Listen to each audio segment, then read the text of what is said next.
Assalamualaikum dulur, jumpa lagi di channel Spesial ID 35. Salam satu nyali Wani. Oke lur, hari ini kita kedatangan dua tamu nih, yakni Mas Pandu alias John Pandu Warbol, Dika cabang Purnama. Ya, kalau Instagramnya itu biasanya Mas Dika ini adalah host dari Jawa Pos TV Bapak, Warbol. di acara Warung Bola. Benar sekali. Itu tayangnya setiap hari Kamis, Jumat, Sabtu jam 9 malam. Setengah jam acaranya juga. Jawa Pos TV ya? Jawa Pos TV. Jangan lupa nonton. Sedangkan di samping kiri ada Mas Dimas, pemain tribun. Yes, saya sebagai pedagang martabak keliling. Sangat baik sekali Pak. Baik ya. Baik sekali. Mas ini sering gonta-ganti akun. Gonta-ganti apa? Akunnya beli di Shopee. Tadi ada orang jualan akun second dibeli sama dia. Iya. Gimana? Aman akunnya sekarang untuk aman? saat ini kalau bahas tentang sepak bola sih aman. Tapi kalau untuk yang lain ya stop dulu lah. Mau nikah soalnya ya. Iya, doakan ya. Iya, amin. Daripada diculik elit global ya. Mas Pandu, kalau Warbol itu bahasnya apa? Persebaya atau gimana? Yang jelas kalau Warbol itu all semua sepak bola Pak. Iya. Jadi sepak bola Indonesia itu kita bahas. Nggak hanya Persebaya ya? Nggak hanya Persebaya semua. Jadi ada update klasmen, head to head, pemain ya semacam kita bacain berita yang ada di koran Jawa Pos. Jadi seperti itu. Terus melihat kemarin 3 pertandingan Persebaya. 3 pertandingan semenjak dipegang Uston ada perubahan.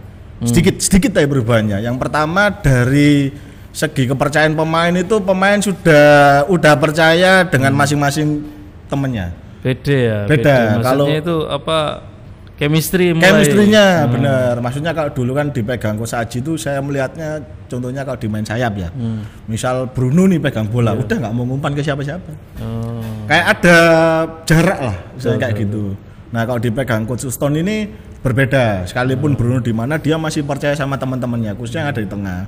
Kayak kemarin kan Song juga akhirnya menunjukkan kapasitasnya sebagai pemain timnas Singapura kan. Bahkan nyetak gol dan golnya itu spektakuler bagi saya. Ya walaupun tidak mungkin dimasukkan ke Puskas Award. Biasa karena golnya biasa. Kecuali Trivela itu ya beda cerita. Kalau Mas Dims, kalau mengenai bonek di Mas Dim. Yes. Ya. Ini akhir-akhir ini stadion GBT sepi. Kenapa kira-kira Mas Dims? Akhir-akhir ini stadion GBT sepi. Kalau pertandingan yang kemarin sih menurutku hari Sabtu jam 3 sore ya Pak ya. Iya. Itu belum pulang kerja. Oh, kebanyakan masih di tempat kerja ya. Iya, kalau saya benang merahkan sama keadaan Indonesia saat ini mungkin teman-teman lebih memilih kerja dulu lah ketimbang nonton bola, kecuali laga-laga yang memang notabene besar, big match rivalitas gitu ya. kayak gitu. Itu pasti ya bikin alasan buat bolos. Iya. Minimal surat sakit ya. Iya. Seperti itu sih. Dan performa Persebaya pun juga sebelum Coach Aji keluar juga menurun. Itu mungkin jadi pertimbangan teman-teman buat support langsung ke stadion. Mikir lagi ya, kok main ini boleh asar-asan kan ya nonton Mas ya. Kalah seri. Kalau kita lihat info update ini Mas, ini ada semacam pergerakan nih dari bonek arus bawah pembangkang ini. Kalau menurut Mas Pandu sendiri ya Mas? Kalau saya pribadi enggak ikut-ikut. Itu sudah pasti. Tapi ini tapi kita tidak boleh menghalangi mereka untuk bersuara. Betul. Itu haknya mereka kan. Tapi kalau saya lebih pribadi enggak ikut-ikut gitu aja. Saya ikut-ikut karena itu acaranya Rabu jam siang enggak salah ya. Rabu jam berapa Mas? Siang acaranya. Jam 9. Jam pagi. Jam 10 sampai jam 11 kok. Ya intinya masih jam-jam segitu kan. Saya enggak ikut. Kenapa? Karena kerja. Daripada nanti kontrak saya diputus sama atasan saya, tidak jadi nikah, tidak jadi lanjut kuliah, jadi saya lebih baik tidak ikut-ikutan. Tapi saya juga tidak mengatakan sama anak-anak yang ikut demo-demo kon salah, enggak. Haknya mereka bersuara. Jadi kita kasihkan waktu lah, waktu dan tempat, dipersilakan, disediakan katanya Pak Guru Tri Cahyo, benar. Guru IPIMS, benar. Mas Dim, ya Mas. Apa itu Pak? Terkait dengan gejolak arus bawah ini Mas. Oh, yang tentang pergerakan. Ya, betul. Kalau menurut saya sih, saya baru tadi siang nih baru tahu kalau ada pergerakan Rabu besok. Kalau menurut saya sih sah-sah aja karena ini negeri yang demokrasi ya. Ya, dan itu mungkin cara yang berdemokrasi juga untuk menyuarakan pendapat. Jadi ya semoga lancar dan nggak sampai ada gesrek yang berkelanjutan lah sama sesama Surabaya sih menurut saya. Iya. Yang penting pada ijone ya tetap dijogo ketertibane. Ya boleh lah, kita namanya setiap manusia kan bisa menyuarakan hak kita asal itu nggak melanggar hukum. Benar. Ojo sampai ngerusak. Nah, misalnya tuntutannya apa ya sampaikan. Benar. Sama satu lagi, apa itu? Buang sampah pada tempatnya. Biasanya kalau demo kan sampahnya berserakan. Iya. Sakno sing pasukan kuning ya. Benar. Memang dia di-hire untuk bersih-bersih tapi bukan untuk itu kan. Jadi kalau bisa sudah demo ya sampahnya dibuang. Iya. Tapi kemarin dari teman-teman Tribun sendiri kan sudah melakukan demo ya terkait performa yang menurun saat itu di stadion langsung, Mas. Oh ya, yang di depan parkiran bis itu. Iya, Spontanitas ya betul. Cuman itu kan alasannya kuat sebenarnya. Benar. Karena memang permainan yang nggak kunjung membaik, akhirnya demo lah mereka langsung di depan pemain dan ofisial. Tapi kalau ya harus bawa ini sebenarnya apa sih mereka yang mereka inginkan itu loh sebenarnya itu. Kayaknya beda. Kalau kita kan perform, kalau mereka kayaknya beda. Sudah membaik ini 3 match. Beda di suratnya kan nggak ada tulisan perform. Iya. Nggak ada kan ya sudah. Iya. Maka itu saya tidak ikut-ikut. Kecuali kalau perform saya ikut. Kenapa? Karena kan saya supporter ya. Notabene lihat, wah ini kok kalahan terus, targetnya juara. Makanya kemarin tuh saya ikut demo kenapa? Karena kalau targetnya juara dan melihat dari klasmen juga jumlah poin kalau dihitung-hitung itu Persebaya kalau menangan terus itu masih harus ngandalin faktor luck. Faktor lucknya dari kompetitornya mereka juga harus sering kalah juga dari beberapa pertandingan. Makanya biar poinnya itu kepisahnya agak jauh. Nah kalau kalah seri terus ini juaranya kapan? Gitu kan. Targetnya kan juara. Targetnya juara ya, bukan juara harapan gitu. Makanya saya demo gitu. Tapi kalau yang besok ini saya tidak tahu. Juara tanpa mahkota ya. Itu sampai bosen kita dengernya ya. Beneran loh, dari dulu loh juara tanpa mahkota terus ya. Ini Indonesia, ini Persebaya, bukan Belanda ya. Kalau Belanda kan Piala Dunia sama Eropa kan dari dulu gitu-gitu terus tanpa mahkota. Karena sekarang kan sudah nggak bisa alasan lagi. Kalau dulu ada pandemi mungkin bisa. Iya benar. Tapi emang kita kalau juara dikasih mahkota enggak kan, kasih trofi loh. Trofi. Iya kan, berarti juara tanpa trofi ya. Istilah aja itu. Ini rada ndrawasi sing dibahas. Iya benar. Kalau Mas Sim, gimana Mas Sim? Menurutnya apa sih sebenarnya tuntutan dari teman-teman harus bawa pembangkang ini? Mungkin teman-teman ini sebuah kebisingan pikiran sih. Jadi ya nggak apa-apa kalau sebuah kebisingan pikiran kalau nggak diutarakan itu namanya berdoa, Pak. Jadi argumen ya utarakan aja sih. Utarakan ya. Yang penting jaga kondisivitas dan jangan sampai ada gesrek yang berkelanjutan lah. Mungkin gara-gara Arema loh. Kok iso sama tim itu? Karena Arema pada Joni ini. Oh iya. Harusnya ada ya, harusnya ada. Aku kangen nambah rivalku sing biyen niku. Ya salah sendiri kayak gitu mereka. Kan saya enggak ikut-ikutan waktu itu. Apa cari ya apa cari Om Junet wingi kan Om Junet itu sekarang udah benar-benar baik loh. Sampai 5 agama itu dibuat dibuat quotes-nya itu. Emang Junet ini pemersatu sebenarnya. Lebih bahaya mana tentang agama ini. Tapi kalau misalnya bonek butuh Om Junet kayak ini sangat butuh beneran. Jadi kalau misalnya bonek mau ngapa-ngapain gitu ada Junet yang siap menciptakan dalil. Om Junet yang mana sih ini? Yang om baik gitu. Ya. Mencoba baik. Itu emangnya tuntutannya apa ya sih teman-teman dari? Kalau sekilas dibaca sih mungkin dari tiket ya kalau tiket ya. Tiket, why? Tiketnya mungkin mereka nggak pingin diskriminasi antara bonek yang arus liar pembangkang dengan bonek-bonek yang di tribun. Tiketnya kan kadang mereka sulit katanya luar kotaan itu dapat tiket mungkin sih kalau aku membaca dari situ sih Mas. Oh begitu. Jadi masanya ada di tiket terutama untuk big match ya. Ya gitu. Terutama untuk big match ini. Sepi ya. Sepi ya. Tapi ya nggak bisa disalahin juga karena yang pertama kan stadionnya Persebaya cuma berapa 44.000 ya. Solusinya terbaik adalah kita ngomong ke pemerintahan Surabaya, tolong itu stadionnya ditingkat sampai 10. Biar semuanya kebagian tiket. Ditambah surrealis sih kita Itu kan realis sekali itu memang. Realistisnya surrealis sih. Benar. Tapi itu sangat realistisnya seperti itu. Biar nggak rebutan tiket. 10 tingkat. Iya 10 tingkat. Kalau bisa 20 aja. Kan bikin tower gitu. Sampai karaokean bisa. Boleh. Di sana juga ada jacuzzi sama spa juga bisa. Tapi kalau menurut saya sih, ini kan Persebaya sudah maksudnya itu berbenah ya kan Mas ya. Ya berbenah. Artinya itu sistem tiketnya sudah mulai ada online, aplikasi, terus website, terus ada memang perwakilan tribun. Kenapa mereka nggak mau join tuh tribun aja Mas? Nah maksudnya itu teman-teman yang arus bawah ini. Nah Mas, itu benar sekali. Gak menurut saya sendiri sih, yang kan sudah. Kenapa kok nggak gabung ke ke tribun gitu loh, misalkan mereka komunitasnya mereka itu gabung ke tribun supaya bisa dapat tiket. Apa dari tribun mereka kesulitan juga dapatnya? Mungkin kurang satu sikap mungkin Pak. Sikap. Tapi menurut saya juga baik juga sih kalau ada sistem tentang oposisi ya. Mereka kan ngomongin oposisi katanya. Iya. Yang perlu saya tegaskan di sini, menurut saya ya soal tentang oposisi itu bukan tengkar fisik, tapi tentang pikiran.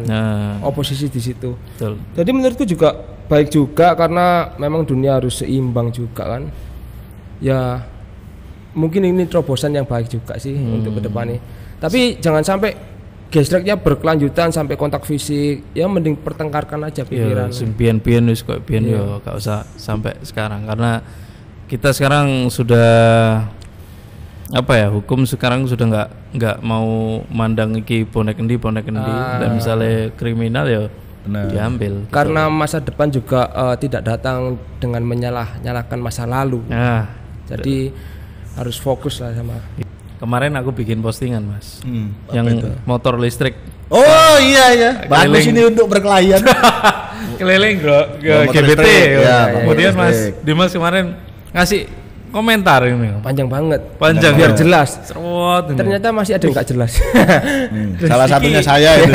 Saya nggak ngomong loh. Iki terus menurut sampean apa Mas tentang motor listrik ini? Ya seperti ini ya di postingannya Pak Isma yang mengendarai motor listrik itu, saya dibaca komentarku di situ. Motor listrik ini juga nggak baik loh Pak. Kalau bagi yang suka belajar, coba dalami pembuatan baterai listrik itu gimana. Nikel terus polusinya itu juga gimana, dan kalau lebih dalam lagi ingin belajar itu propaganda juga, ada kepentingan dari entitas-entitas yang selama ini bermain sebagai Tuhan. Jadi bermain sebagai Tuhan. Alien maksudnya. Alien. Seru ini semua. Ya itu orang-orang nomor 1 di dunia sih. Jadi motor listrik ini memang fungsinya kita untuk dibuat candu ke listrik sebagai akomodasi atau sebagai apapun. Tapi suatu saat nanti kalau di take down kita kayak HP, kalau sehari nggak ada HP itu rasanya gimana? Pikiran lah, kekuatan pikiran ini mah dahsyat soalnya. Ya seperti itu Pak. Iya juga sih. Tapi kalau listriknya misalkan mati lampu ya, mati lampu sedino, kan nggak bisa ngecas. Protes ke PLN. Itu namanya candu. Bisa. Sama halnya kayak ini jeru ya. Sama halnya kayak sorry ya untuk institusi yang merasa tersinggung kayak air lah. Jadi kalau di Surabaya ini dulu masih ditemukan sumber-sumber air, tapi sengaja ditutup biar kita beralih ke dan membayar seperti itu. Itu juga perlu dipelajari sih yang suka belajar. Tapi kita sekarang di sistem apa ya, kemunduran. Maksudnya contoh yang real aja, kalimat-kalimat seperti kayak baper, kepo, mager dan lain sebagainya itu sengaja diulang-ulang terus. Itu namanya di Yunani argumentum ad nauseam namanya. Itu argumen yang diulang-ulang sehingga mendapatkan efek benar. Biar tujuannya apa? Tujuannya biar masyarakat kita semakin denial dan ignoran sih. Ya saya pernah dengar sih istilah itu. Sesuatu hal yang salah, tapi kalau memang banyak yang membenarkan, akhirnya bisa jadi benar. Itu argumentum ad nauseam. Tapi kalau beralih ke energi fosil seperti BBM itu kan lama-lama habis juga. Itu kan yang diutarakan mainstream media. Jadi BBM ini nggak mungkin habis, minyak itu nggak akan habis, kecuali kiamat itu aja. Kiamat itu tidak habis berarti. Kiamat pun saya masih mempertanyakan. Dari semua. Karena kiamat ini sudah dibahas sejak 50 juta tahun yang lalu sampai sekarang ya kiamat. Apa filmnya ya 2020? Ya, 2012. Ya. 2012 ya. Saya termasuk yang hidup waktu itu. itu seharusnya dipikirkan ya sama followersnya Pak Isma atau subscribernya, kayak The Guardian. Itu majalah atau media yang terkenal. Jadi dia nggak ragu lagi untuk membrainwash sesuai pesanan entitas-entitas itu. Kan 2020 ditakdirkan Eropa kena banjir akibat global warming, tapi sampai saat ini nggak ada hoax. Hoax itu dari skandal Sokal dulunya. Tambah merembet, tambah buyar. Mungkin ini maksudnya pengetahuan baru, biar menambah wawasan teman-teman.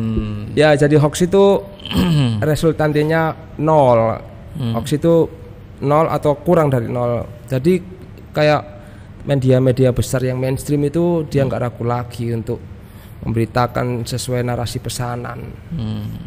Ya ibaratnya framing lah ya. Framing ya. Iya. Ya Pak Mas Pandu. Bisa diterima. Oh, saya yang ini tentang motor listrik tadi. Saya yang kontra ya. Iya. Kalau saya pribadi sih berpendapat bahwasanya motor listrik ini sebenarnya bukan energi yang terbarukan ya, tapi alternatif energi lain selain bahan bakar minyak.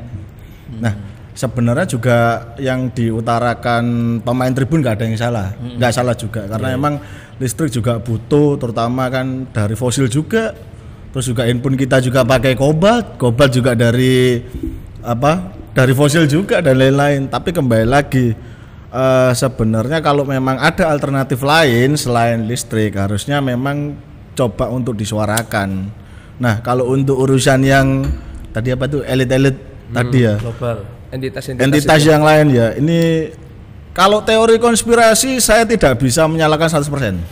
Pasti ada benarnya, walaupun sedikit. Cuman ini kan faktanya kurang kuat menurut saya.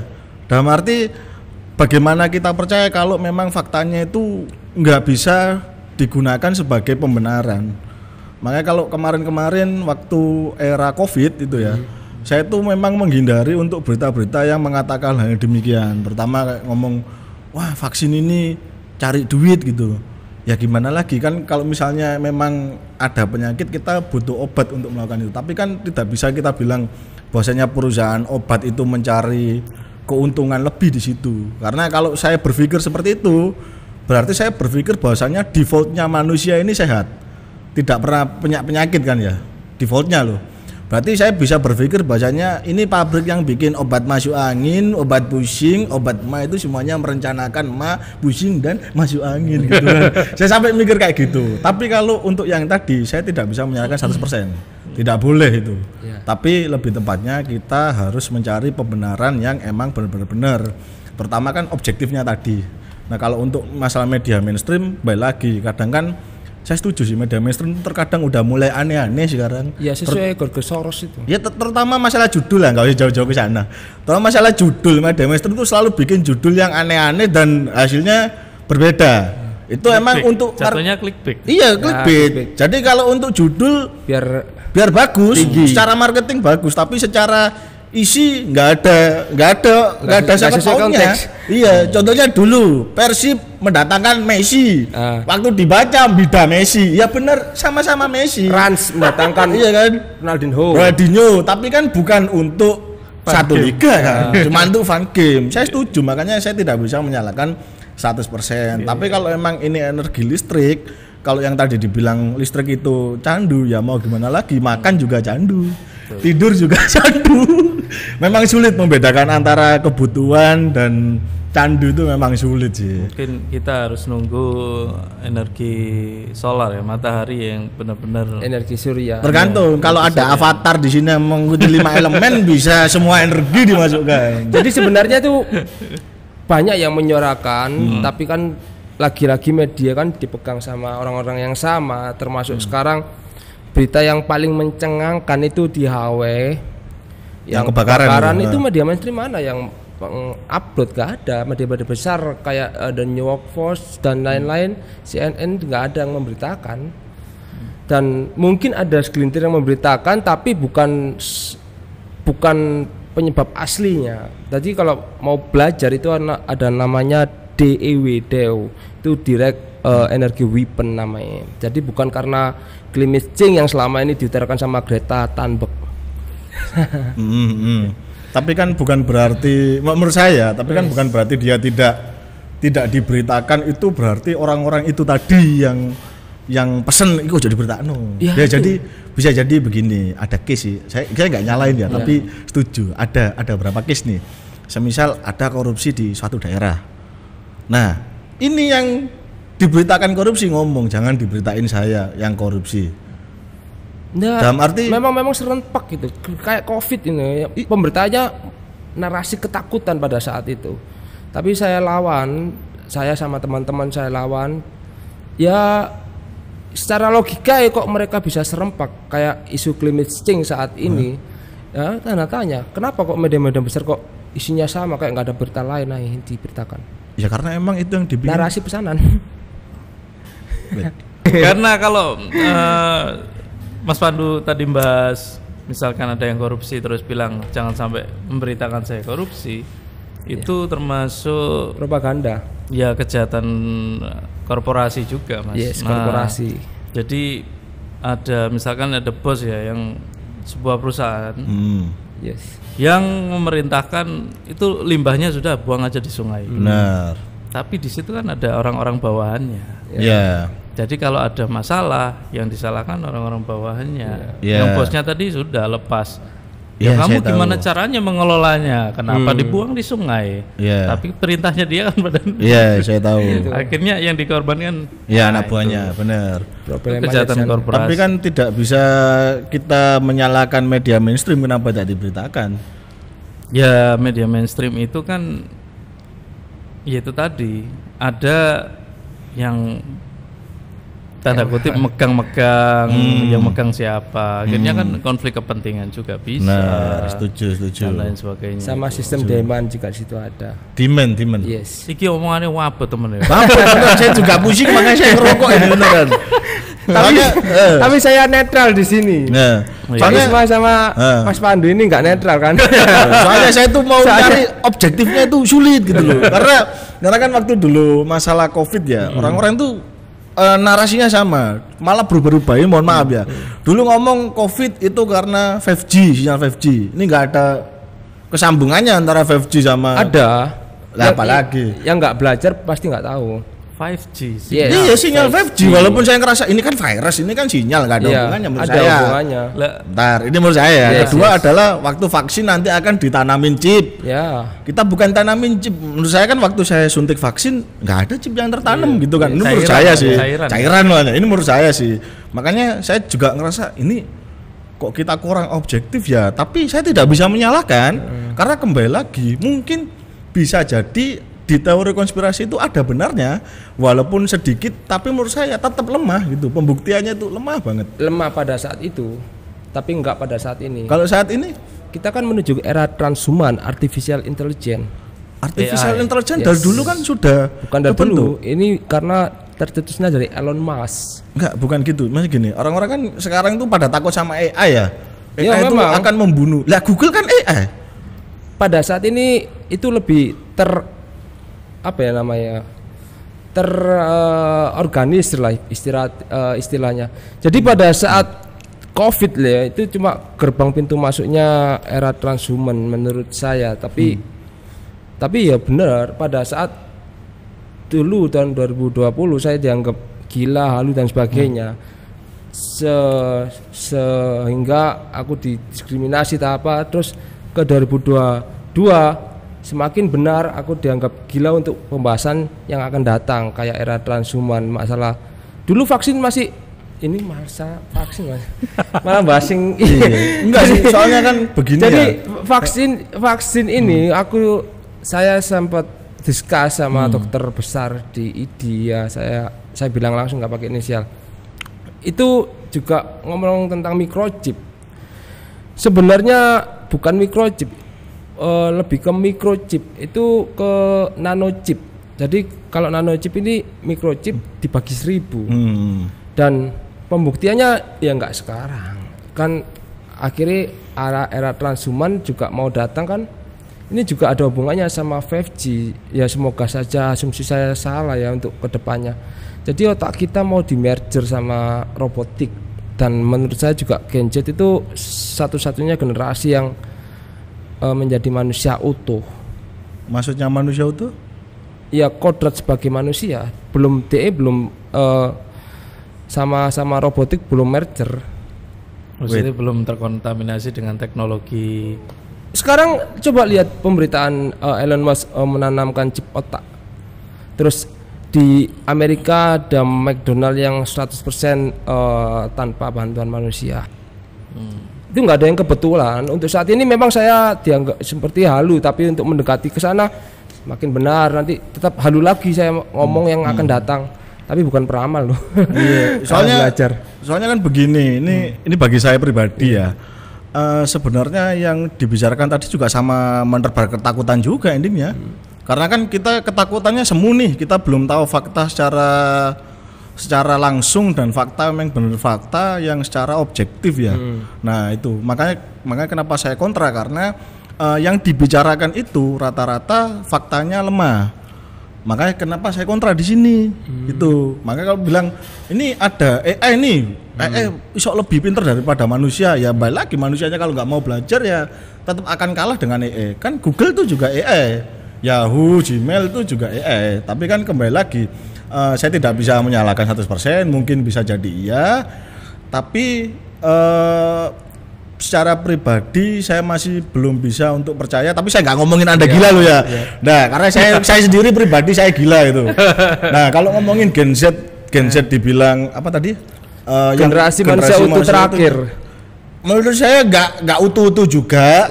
Kenapa? Karena Gen Z sekarang itu malah lebih percaya ke media. Kenapa? Karena simpel aja, setiap kali dia nonton media, dia ingin seperti apa yang dilakukan di media itu, bahkan hal yang terburuk sekalipun.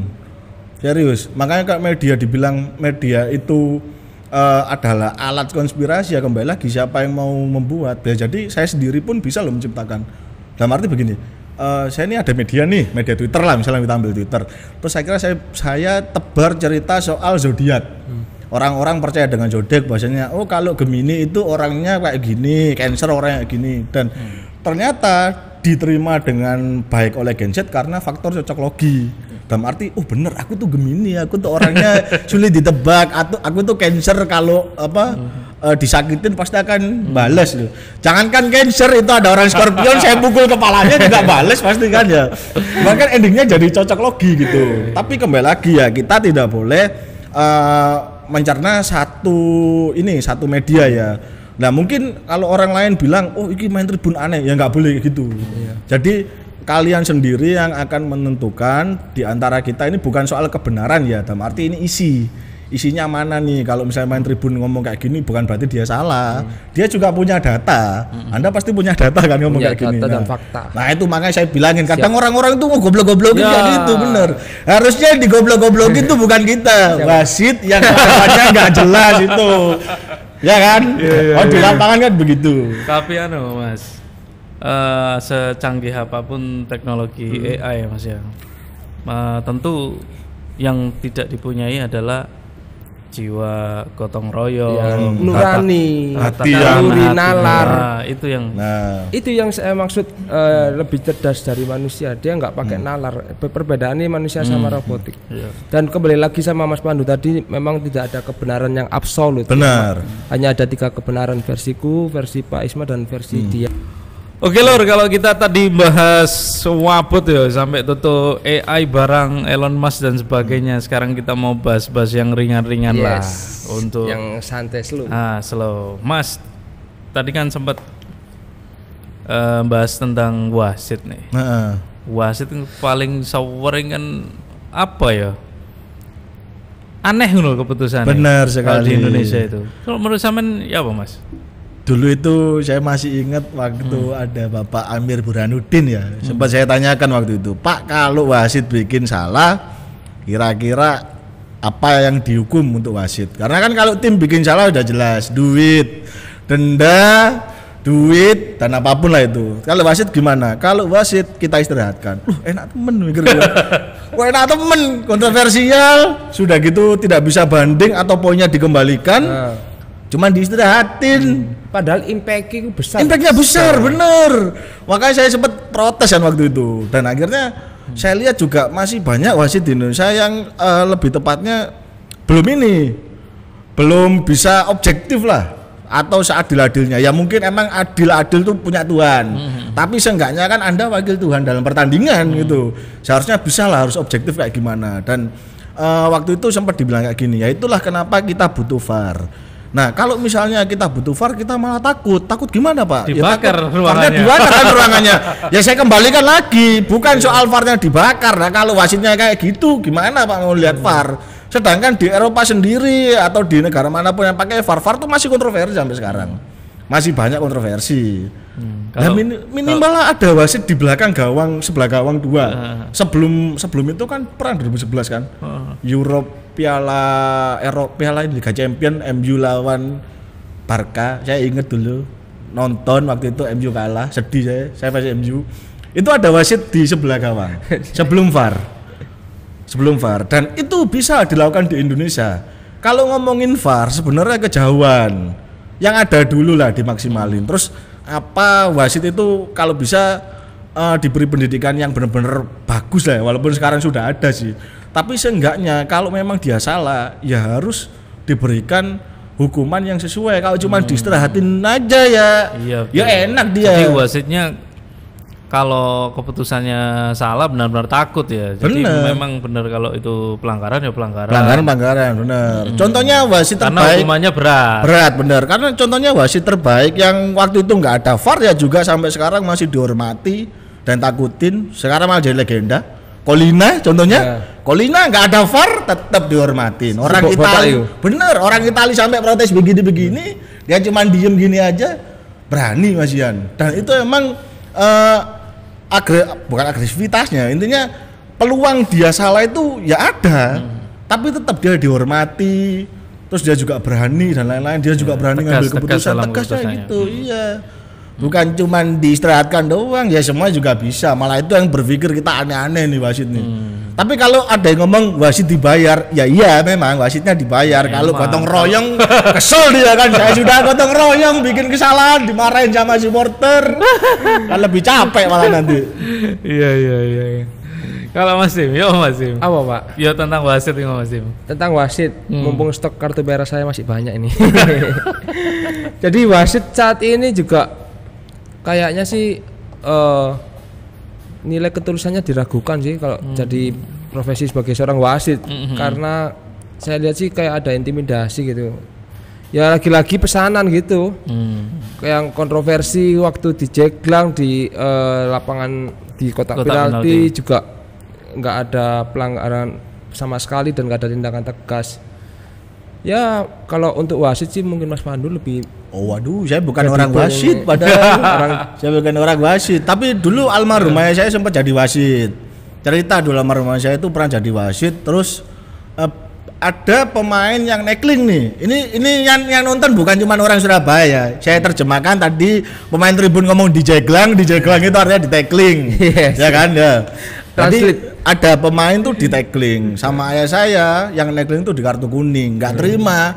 Pemainnya yang dipukulin sama ayah saya. Kok iso? Bener dipukulin sama ayah saya, kan nantang loh, dipukulin sekalian. Akhirnya bapak saya pensiun waktu itu. Udah nggak jadi wasit, iya.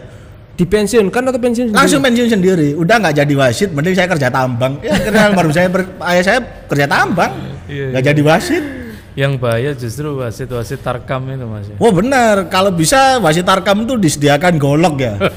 Atau ilmu kebal gitu. Bingung kan. Benar. karena olahraganya nggak hanya sepak bola. Bener, jangankan iya tarkam tuh bukan juga ya. Iya benar taekwondo, sepak bola sama dukun. Serius, saya pernah lihat tarkam itu ada dukun. Saya tidak tahu apa fungsi dukun di sebelah gawang atau fungsi dukun di tribun penonton. Saya tidak tahu fungsinya apa. Tapi serius, saya pernah lihat kayak gitu. Jadi kick off tuh ya, sebelum kick off kan ada pemain masuk tuh. Di depannya ada dukun dong. Harusnya kan dia bawa anak kecil ya, fair play. Ini malah bawa dukun di depannya. Saya tidak tahu apa fungsi dukun di sana. Mungkin mencegah biar nggak hujan, Mas. Ya kalau mencegah tidak hujan tuh juga sudah aneh gitu kan. Kita juga udah punya teknologi pengatur cuaca, kenapa ada dukun gitu. Buang-buang duit buat sesuatu yang delusi. Tapi emang beneran. Kalau untuk dukun itu sebenarnya gak make sense bro ya. Yang lebih make sense itu yang dilakukan Aremania pada saat lawan Persebaya dulu. Apa itu make sense-nya? Gawang Persebaya dikencingi. Wah itu lebih aneh juga, bener. Itu lebih aneh. Itu kiper mana berani dia langsung. Bener. Jijik ya. Akhirnya ada najismu golado begitu.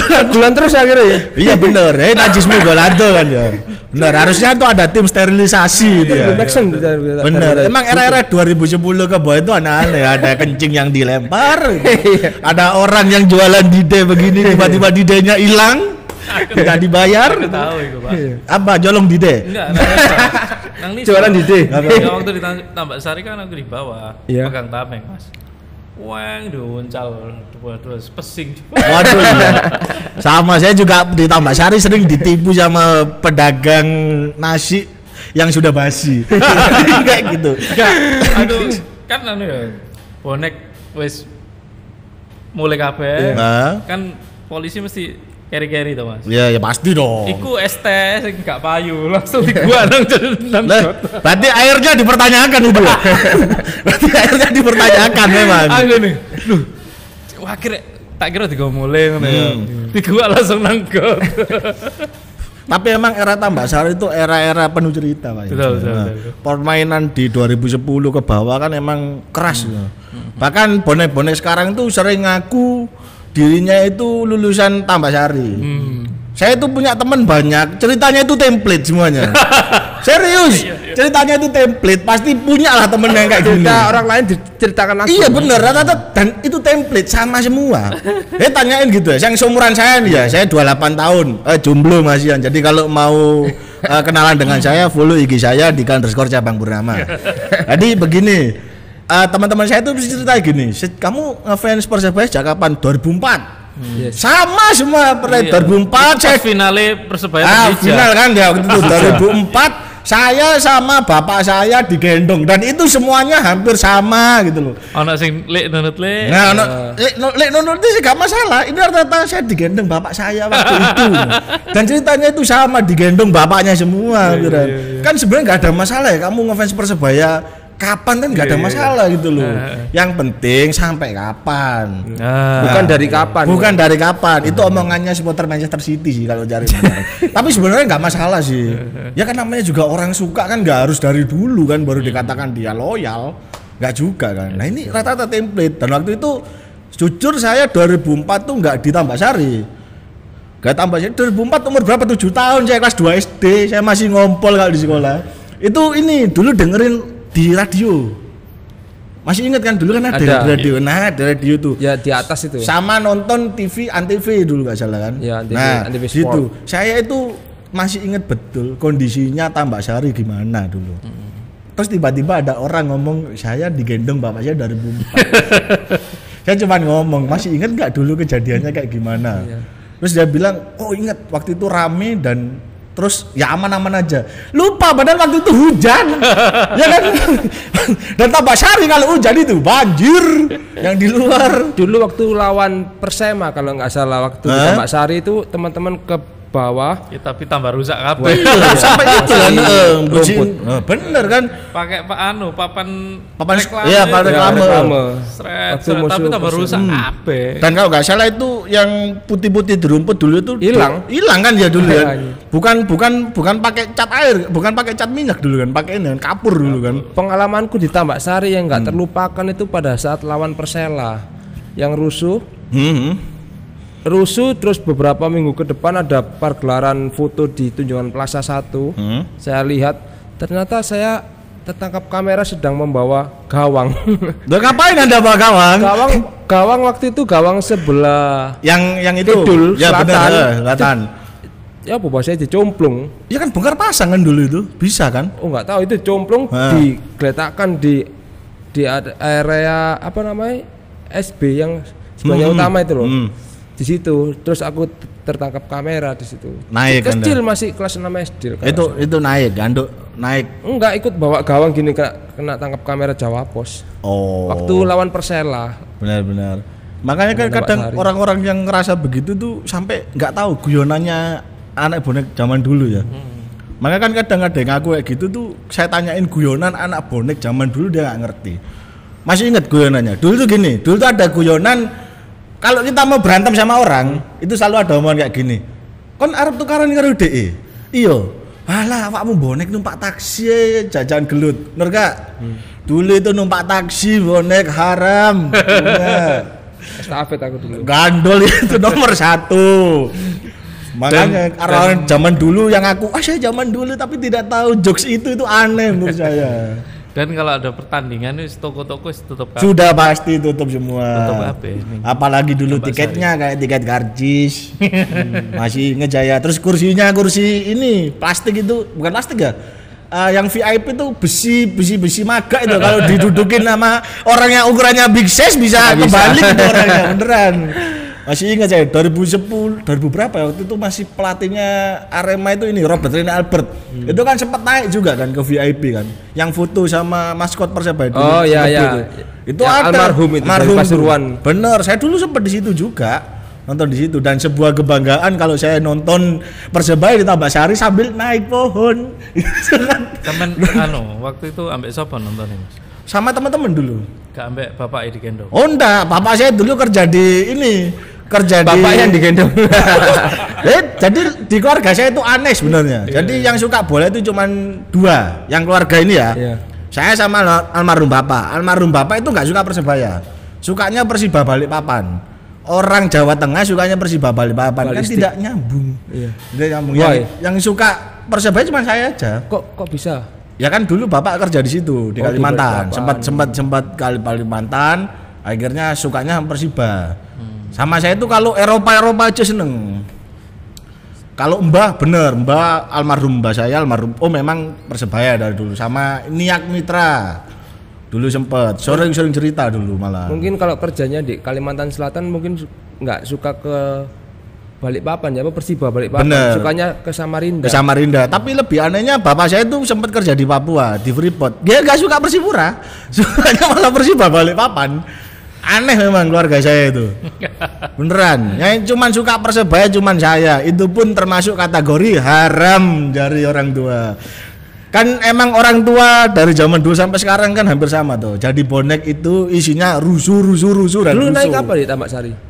Gandol saya dulu. Estafet sama. Estafet. Jadi dulu ada orang naik motor saya ikut, ada yang naik truk saya ikut naik gitu sama anak-anak. Benar, sering tuh mobil box dulu ya sering ikut di sana. Soalnya dari Tambak Sari ke Tugu Pahlawan itu jarang. Jauh, benar. Dan itu pun saya ngamen juga. Waktu itu sempat ngamen. Lulusan estafet saya. Makanya masalah estafet juga kontroversi. Bener. Kalau yang dulu ya saya udah tobat ya sampai sekarang ya. Makanya saya sempat ngomong kan, "Rek ojo estafetan." Karena aku yakin awakmu pasti pegel. Wis pegel pasti mendem. Makanya resikonya untuk dia jatuh itu banyak banget. Makanya kalau mendem jangan mendem. Estafet itu udah capek loh. Paling nggak enak estafet bukan itu sih sebenarnya. Lebih ke kebelet ngising. Bener, sama dibandemi warga juga, bener kan? Aku punya pengalaman waktu itu di Bojonegoro di tengah hutan.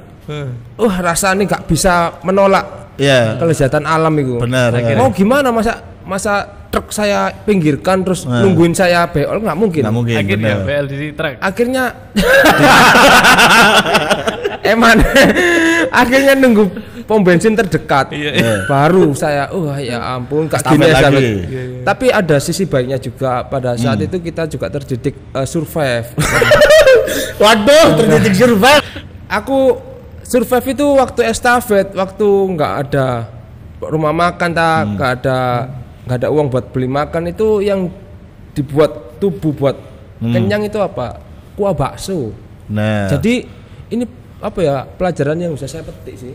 Sampai sekarang kuah bakso masih maksudnya kuah bakso minta kuahnya aja itu sudah mengenyangkan. Ternyata gini ya cara survive waktu jadi estafet gak melulu tentang kerusakan, tentang hal negatif, sebenarnya ada yang survival juga. Iya, survival. Saya itu ikut survival nggak gitu, saya itu loh Mas. Nggak gitu, saya itu ikut survival itu waktu SMA loh ya. Waktu ikut pramuka kan, dulu SMA saya kan di Hang Tua tuh, ada yang namanya Sakabari kan ya. Itu survivalnya di laut, di hutan. Ini estafet dia survival malah. Tapi kan yo lek delok jadi ada pendidikan jalanan di situ. Jadi Anda pang sekali sih. Pang banget lah. Enggak, sing saiki lho Mas. Ya. Mulai sampean kan ya mungkin didikannya anak-anak zaman dulu beda sama anak-anak zaman sekarang sih. Ya. Zaman saiki luwe ngono juga jarah-jarah. Itu yang enggak dibenarkan sih sebenarnya. Jarah warung kayak gitu kan akhirnya mencoreng nama bonek sendiri. Bener. Dan banyak bonek yang sebenarnya kasihan itu bonek yang mau merubah citranya jadi lebih baik. Itu benar-benar kasihan. Ini loh Mas, aku bukan membenarkan teman-teman sing estafet ya. Tapi setidak itu kasih mereka solusi yang konkret, jangan cuma bisa menyalah-nyalahkan. Dan siapa sih yang jamin teman-teman yang berangkat naik mobil itu 100% dia nggak bertindak kriminal atau tercela lah istilahnya. Jadi kalau untuk estafet ini menurutku sih itu di natural law itu ada yang namanya hak prerogatif yang siapapun nggak bisa mendikte seseorang. Jadi mungkin kita juga kasih solusi karena edukasi saja nggak cukup. Kalau sekiranya solusi dari kalau menurut case kayak gini, Mas Tim sendiri apa solusinya kira-kira? Kalau solusi sih sebenarnya waktu kemarin tuh pengen banget sih aku ngadep sama Pak Wali waktu teman-teman Tribun, cuma saya kan bukan koordinator Tribun. Solusinya ya kita harus merangkul institusi terkait. Kan di Surabaya ini banyak banget truknya TNI Angkatan Laut, kan basisnya besar kan di sini, bisa untuk mengkoordinir teman-teman yang mungkin tanda kutip kurang beruntung dari kita yang bisa menyewa mobil atau punya mobil sendiri. Jadi mereka cukup buat beli tiket saja. Dan kalau ada yang bilang solusinya nobar, saya coba kasih dia pertanyaan. Pada saat kabar Arema diembuskan lawan Persebaya di Gresik, omongannya beda, omongannya masih dilarang Trabasai karena tidak Gresik dan itu Arema. Tapi kenapa kok teman-teman yang estafet dikasih solusi nobar, dan nobar itu bukan solusi konkret itu untuk supporter ya, tapi untuk penonton oke. Tapi kalau masih lawan Arema di Gresik tanpa penonton, alasannya aku supporter untuk penonton. Jadi kayak menjerat lidahnya sendiri loh. Ya, tapi kan balik lagi ya, kalau semisalnya solusi tadi tuh yang truk-truk kepolisian sama TNI dilibatkan sana, kan kembali lagi orang-orang estafet itu tujuannya akhirnya nggak nonton ya apa kira-kira?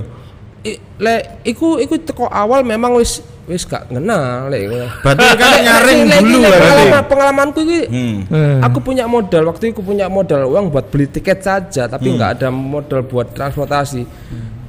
Hasrat sebagai passion supporter itu sepenting aku tekok nggoni, aku sok tuku tiket, aku sok melbu, aku sok dukung tim kesebelasanku. Nah ya kalau aku estafet waktu itu. Kalau itu, tapi pertanyaannya kalau misalnya dia estafet tapi emang nggak ada niatan untuk nonton, kepuk ya.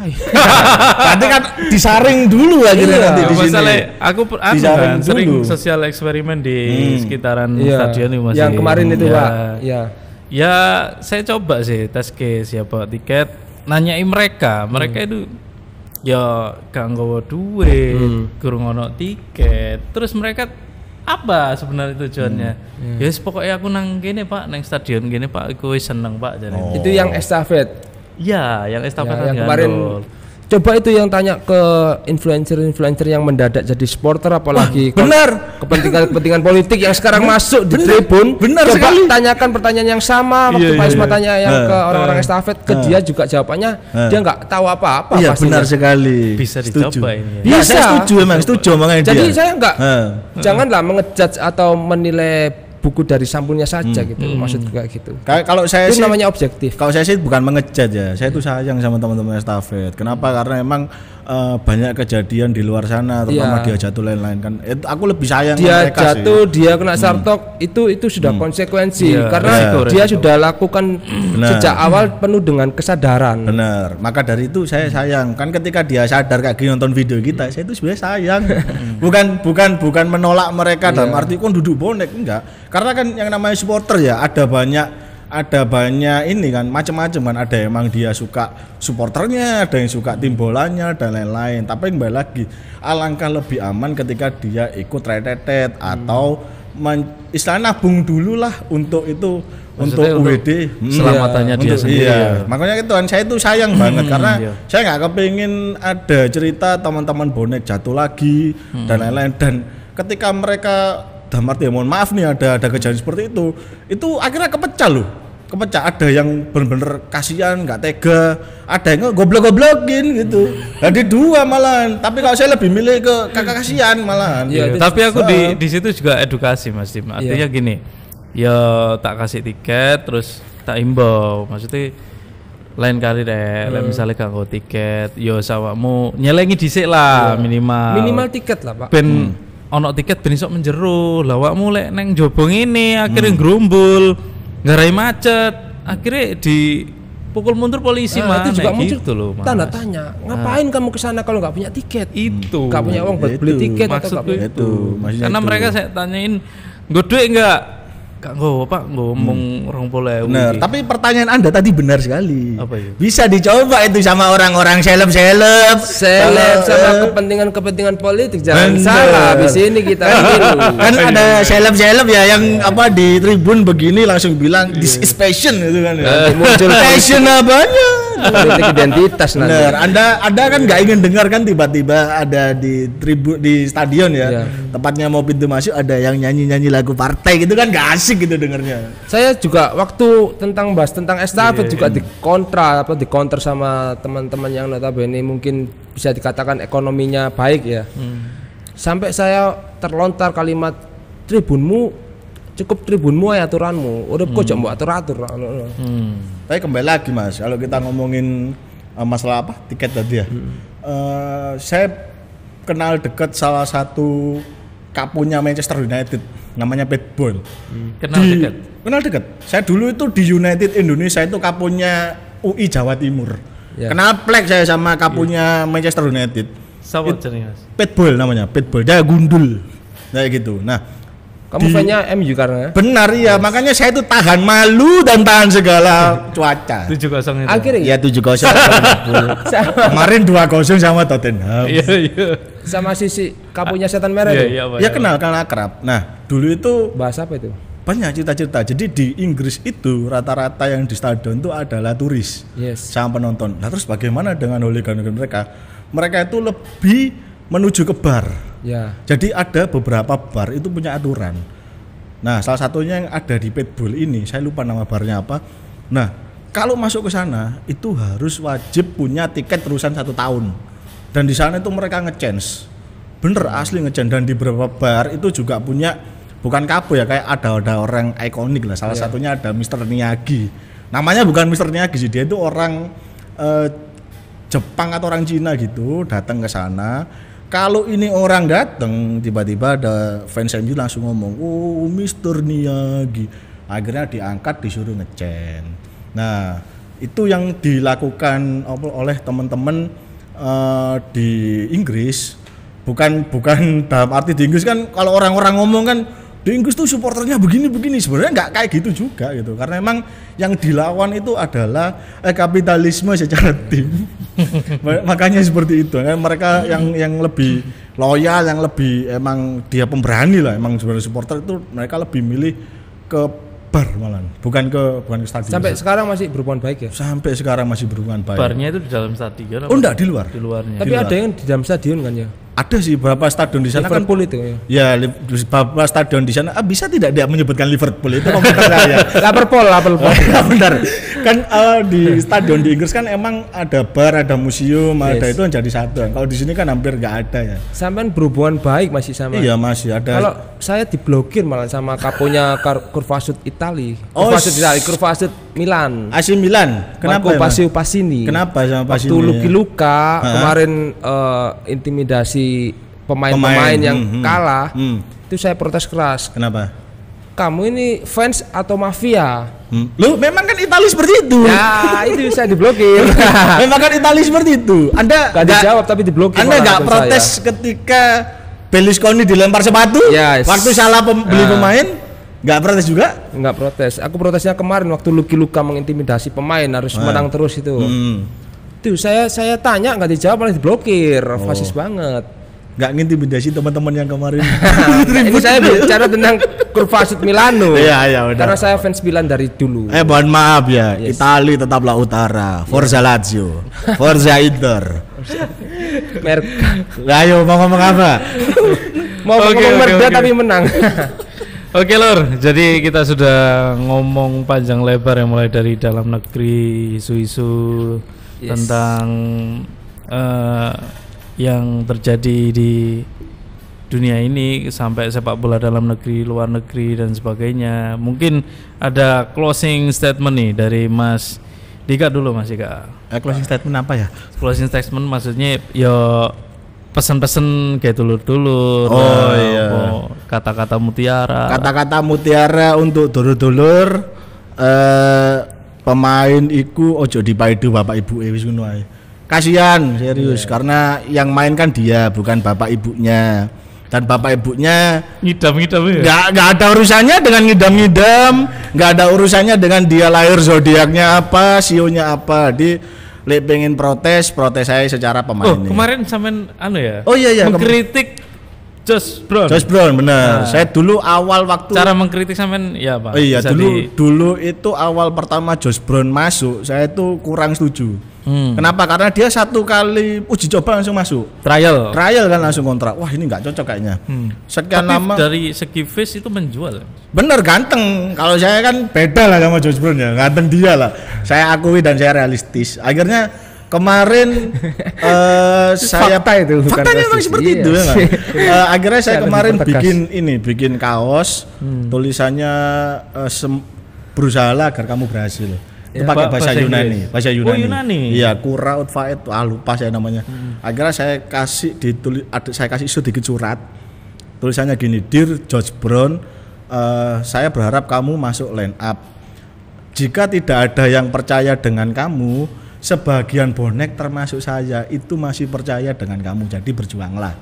Nah itu saya kasih waktu match kemarin lawan PSM Makassar. Maksudnya kaos sama suratnya itu? Iya saya kasih. Jadi kan dia itu di atas di tribun VIP atas bareng sama Muhammad Hidayat. Saya akhirnya sempetin dari VIP bawah ke atas, saya kasih kaosnya dan sampai peluit terakhir dibunyikan dan waktu pemain ada di lapangan tuh yang ngumpul untuk Sangwarpret itu kaos masih dibawa sama dia, dipegang, saya lihat masih dipegang. Akhirnya malamnya Josh Brown ngirimkan saya DM. Voice note. Intinya terima kasih kamu udah buat saya senyum. Pakai ngomong bahasa bule lah. Terima kasih Yuno, kamu buat saya senyum. Enggak, Pak Indonesia tapi logatnya logat London. Logat London kayak gitu. Terima kasih, intinya saya akan berjuang. Tapi bukan voice note Google ya. Oh bukan AI itu nanti.